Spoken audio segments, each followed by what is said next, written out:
கோகுலாஷ்டமிக்கு பண்ண மாதிரி சூப்பரான ஒரு 5 நிமிஷத்தில் அவல் லட்டு எப்படி பண்ண பார்க்கலாமா? ஒரு கப் அவலை எடுத்து ஒரு பேனில் சேர்த்து ட்ரை ரோஸ்ட் பண்ணிக்கோங்க. இது ஓரளவுக்கு ட்ரை ரோஸ்ட் ஆனதுக்கப்புறமா ஆற விட்டு மிக்ஸி ஜாரில் போட்டு ஒன்றும் பாதியமாக உடச்சிக்கோங்க.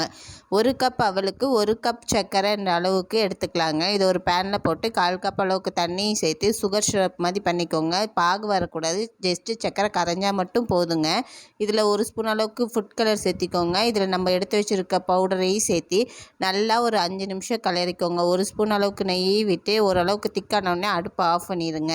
இதில் 1 ஸ்பூன் அளவுக்கு நெய் சேர்த்திட்டு முந்திரி திராட்சை தாளித்து கொட்டிக்கலாங்க. கொட்டிட்டு கடைசியாக 2 ஏலக்காய் தட்டி சேர்த்திக்கோங்க. ஒரு சின்ன துண்டு பச்சை கற்பூரத்தையும் சேர்த்திட்டு ஒரு 1/2 மணி நேரம் விட்டு கிளறினீங்கன்னா நல்லா அழகாக ரவுண்டாக இந்த மாதிரி ஒட்டாமல் வந்துடுங்க. இதை சின்ன சின்ன உருண்டையாக பிடிச்சி எடுத்திங்கன்னா நம்ம சூப்பரான அவல் லட்டு ரெடிங்க. இது சூப்பராக இருக்குங்க, பெருசாக டைம் எடுக்காது. கண்டிப்பாக ட்ரை பண்ணி பாருங்கள். ட்ரை பண்ணி பார்த்துட்டு எப்படி இருந்துச்சுன்னு சொல்லுங்கள். கண்டிப்பாக ட்ரை பண்ணி பாருங்கள்.